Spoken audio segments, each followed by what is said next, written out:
Welcome to the Childcare Genius Podcast, the world's leading authority on childcare marketing, mindset, expansion, and profitability. Each episode will feature interviews with the brightest minds in the childcare industry to guide you into becoming a smarter business leader. Our hosts have opened 10 schools while raising 5 children. They are certified business coaches and are the top-selling childcare business book authors of all time. This episode is sponsored by Childcare Genius Marketing. Let Childcare Genius Marketing help you get fully enrolled and fully staffed. Visit childcaregenius.com for more details. Let's welcome to the Childcare Genius Podcast our hosts, Brian and Carol Duprey.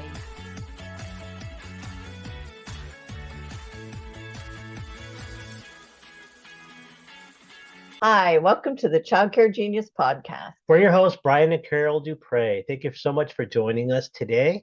We're in part 3 of a 4-part series on profitability killers in your childcare business. So excited to share this. We've gotten through the first 6. We have 6 more to go. We're going to cover 3 today, and I think we've given our audience a lot of nuggets. We hope they're paying attention.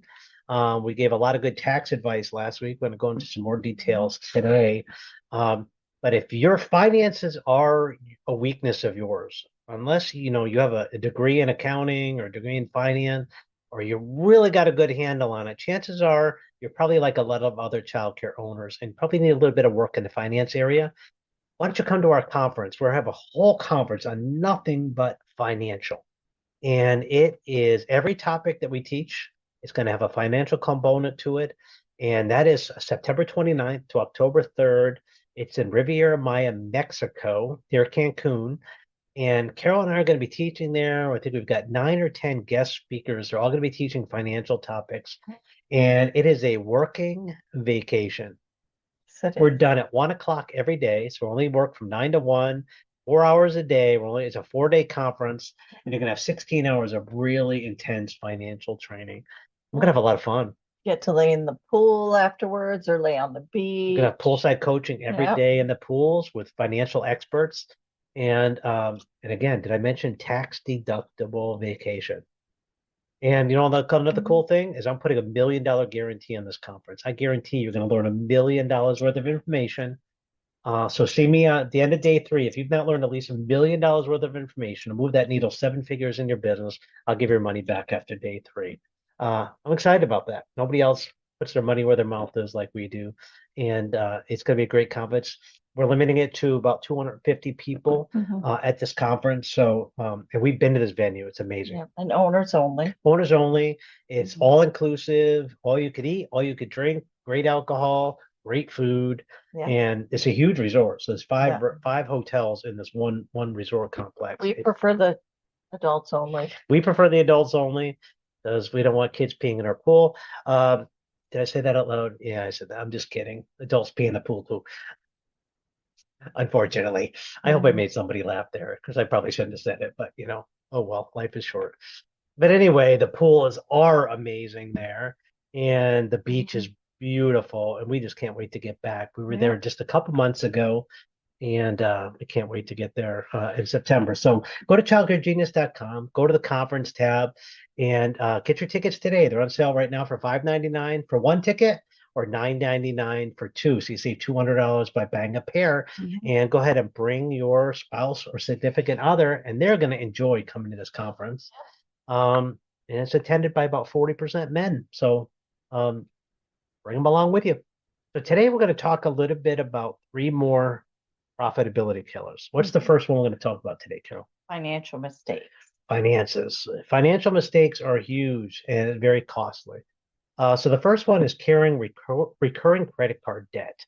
I said that I just read the average credit card percentage rate, I think is 27.75%. How do you ever pay that off?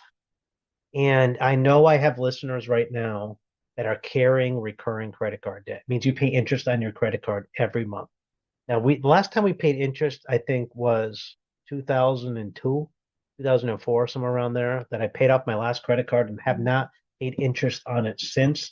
And, learned a valuable lesson that once you get them paid off, never get into debt with them again. Credit card companies are great, until you owe them money. And boy, Right. you could literally it can literally take 25 years to pay off $10,000 credit card if you just pay the minimum. If you pay the minimum, you may never You may pay it never off. pay it off. Like literally take Yeah. it on every credit card statement by law, it tells you if you pay the minimum, how many years it takes to pay it off. It'll say probably 25 years at the And minimum. that's only if you don't charge anything else. Yes, true. Right.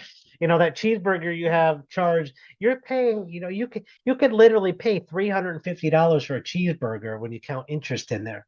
It is absolutely The ridiculous. worst time is Christmas. Christmas, oh yeah. Buy now, pay later. Yeah. And Americans are, we buy a lot of stuff. We just don't worry about the consequences of We it. live above our means. A lot of people do live above their means, and they pay the consequence for that. So Yeah. we're teaching you right now, please get a plan.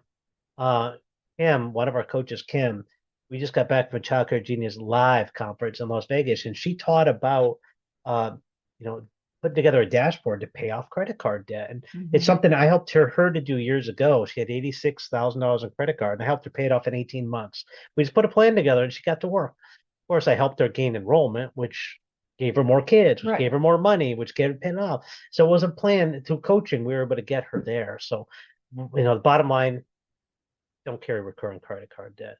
Not having a debt reduction or elimination strategy is another mistake. Have a plan to become debt free. It may take you 5 years, 10 years, but have a plan and work the plan. Very important. What's the next one? Letting employees see lavish spending. Yeah. If you're an owner and you're doing really well, keep it to yourself. Don't show off money to your team. Very important. Not show that. Be humble and stay humble. Very important. High interest loans, another thing. Don't borrow at high interest loan. Don't ever buy these loan sharky type deals. We've had a lot of clients get in trouble with these things. So be very, very careful. And another one is not using a rewards credit card. Right. Now, Carol and I have checked out every single rewards credit card they're out there. And I've done the math. And I'm pretty darn good in math. And the two that have been the best I've seen are the American Airlines card and the United. Now, granted, if you don't fly, those cards are useless to you. Right. So, but if you're a flyer and you like to travel, Carol and I have between us, I think 3.5 million miles of free travel. So we can go around the world probably 17 times first class with the amount of miles we've accumulated. But we charge close to $1 million a year with all our companies on our cards. So it gives us a lot of miles and perks, but we don't pay any interest. So the credit card companies gives us 6 figures a year in free tickets and upgrades. I can't remember the last time we flew coach, but we never buy first class tickets. We buy coach tickets and they get free upgrades. We get 3 free bag each. So all these things add up. We get club membership. So we have all these things that we do, all free, all as perks from our credit cards. And I'm so glad we found that years ago. Too. So it's a way to stick it to the credit card companies. I've seen Chase, Capital One, they offer you all these little mileage things. If you actually look at the math, I think you'll find out you're getting a better deal if you fly with American and United. They're both are close. I still think American's the better one, but I do have both, and I do use both. I have a Marriott rewards card as well, which helped me to get status on Marriott. So Carol and I are titanium members in Marriott. And at the very least, get a cash back one. Yeah, at the very least, if you can get 2% cash back on something, I get more than 2% cash back with American, but if you don't fly, get a cash back like a Discover that just gives you cash back. But don't buy anything you wouldn't normally buy. Like, oh, I got this cash back, I'm going to go buy something useless with it. That's not the purpose of it. Go take some travel and go do something with it that's important. So I hope that helps everybody. I've talked about this in my books before, but the rewards credit card is a huge way to get a good. It's like double dipping. Getting a double bonus, and make sure you like we have a Hertz rewards thing. So we use our American card to pay for our Hertz rent-a-car, and it gives us double rewards. So we're getting the American rewards for renting, we're getting Hertz rewards for renting with them. So we're double dipping in points. We use our American card to charge at Marriott. So it gauges a status at Marriott. So we're double dipping Right. again. So make sure you double dip in your rewards. We use our American card to charge at BJ's. BJ's Wholesale Club gives us cash back when we buy things, Yeah. a certain amount. So we're double dipping in all these different areas, perfectly legal. We highly encourage you to do that. So don't make those financial mistakes. All right, the next thing I want to talk about, next profitability killer, honey. Leadership mistakes. Yeah, the average childcare owner has no leadership training whatsoever. Right. Carol and I have been trained in leadership because we were both in the military. So they spend a lot of money training, but most childcare owners and directors have zero. Make sure you don't delegate too much, and make sure you're sure to delegate. So you got to have that Right. sweet spot. You can't give them everything and sit with your feet up, but you also got to make sure that you don't do everything yourself. So you got to have that fine line of delegation and knowing when that proper line And is. you can delegate, but you still have to know what's going on with your business. For sure. As an owner, don't step over dollars to pick up pennies. What does that mean? Um, if if you have to go drive the bus and you could hire somebody else for $12 an hour to drive the bus, you're working for $12 an hour. Now, granted, there's nothing wrong with $12 an hour work. I'm not putting that down. But what if during that time you're finding a way to gain more children in your school, which grows the capacity, which allows you to bring in more revenue, which allows you to pay your teachers more? So what's the best use of your time right now? Don't step over those dollars to pick up the pennies, to save that $12 from somebody else to keep them from doing the bus run while you're giving up $100 an hour activity that'll make $100 worth of reward to your business back out of it. So another thing is not developing a leadership farm team. This is something we've been done for years, Carol. Yeah. Is always promoting from within. Right. We grow our own directors, we grow our own lean teachers. I Yeah. say we grow them, but we just find the teachers that have leadership potential and we train them to be directors. In 27 years of business, we've only hired one director off the street, and that was our very first one. Everyone else has been promoted from within. And we've probably had 30 directors in the last 27 years on all the schools that we've owned. So that's a pretty good track record of promoting from within. So we highly recommend that. And don't blame others when things go wrong. Accept responsibility as an owner. That's what leadership is. You accept the responsibility. So make sure you don't make these leadership mistakes. Another one is being a perfectionist. Yeah. I see a lot of owners that are perfectionists. I used to be one. Yeah. I'm a recovering perfectionist and a recovering control freak. I had both of those things. I've gotten a lot better. Yeah. And you can never expect your leadership team to do things exactly how you would and as well as you would. 100%, Carol. That's exactly right. And you got to remember that if somebody could do something 90% or 85% as good as you could do, that's got to be good enough. You can't expect perfection because sometimes they might do it better than you. Right. If you were to just let them go. But 90% is always good enough. Don't expect perfection. Nobody holds you to our perfection standards. Licensing doesn't hold you to perfection. They're allowing you to make minor mistakes. They look past some things. Same thing here. Just, give your team some grace and allow them to learn. And mistakes is how they learn. And if you bite their head off every time they make one, eventually they're going to leave you. And find a boss that isn't going to bite their head off every time. Yeah. So don't expect perfection from others. We allow when our kids are walking, we don't yell at them when they fall down. We teach them that they're going to make mistakes, such as falling down. We pick them up and we dust them off and we get them walking again. They pick them up, we dust them off till eventually they don't need to be picked up anymore.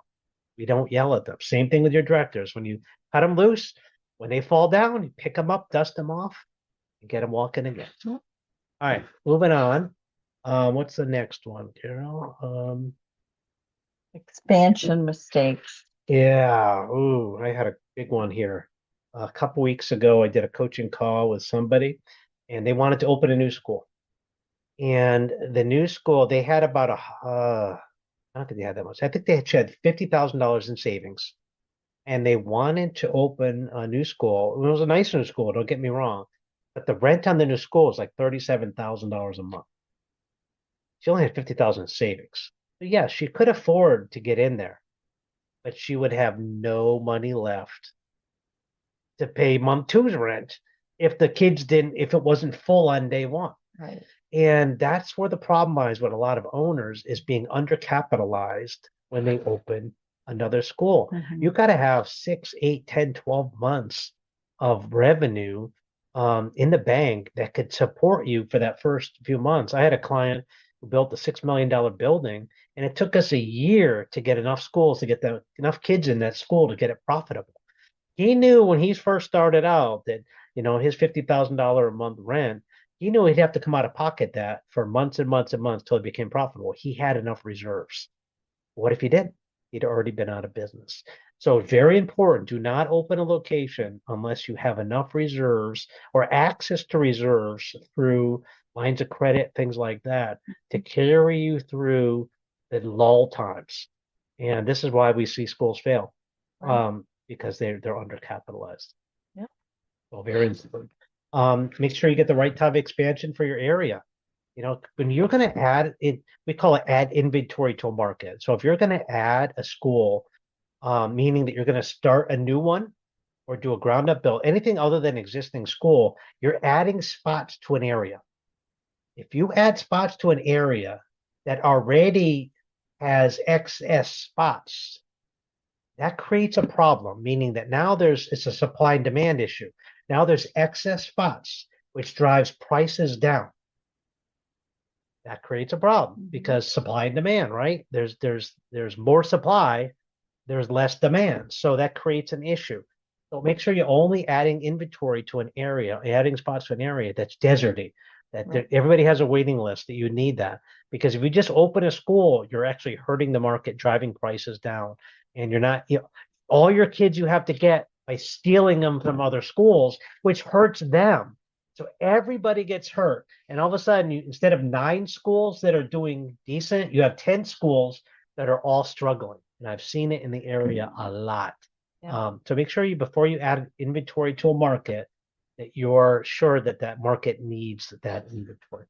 All right, so that's the one thing. Leasing versus buying. It's a personal preference. We didn't buy for the first 15 years in business, but we sure learned it and we figured it out, and then we started buying.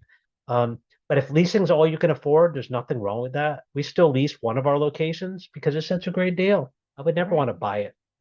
Right. It's too good of a deal to lease it. So, fine. And sometimes you can lease a place until you're able to buy it. Exactly. Yeah, just don't be afraid to make that plunge, but you got to be in a position to buy. Right. And there are great tax advantages when you own your real estate and building equity. Yes. It's huge to have that equity build. So we hope this helps you. Those are the 3 profitability killers that we wanted to share with you this week. We got 3 more that we'll wrap up with next week's episode.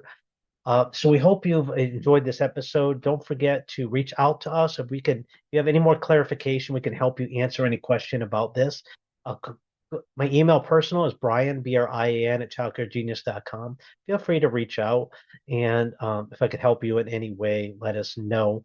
And don't forget to buy your tickets for the Child Care Genius Financial Leverage Conference. You will not go wrong.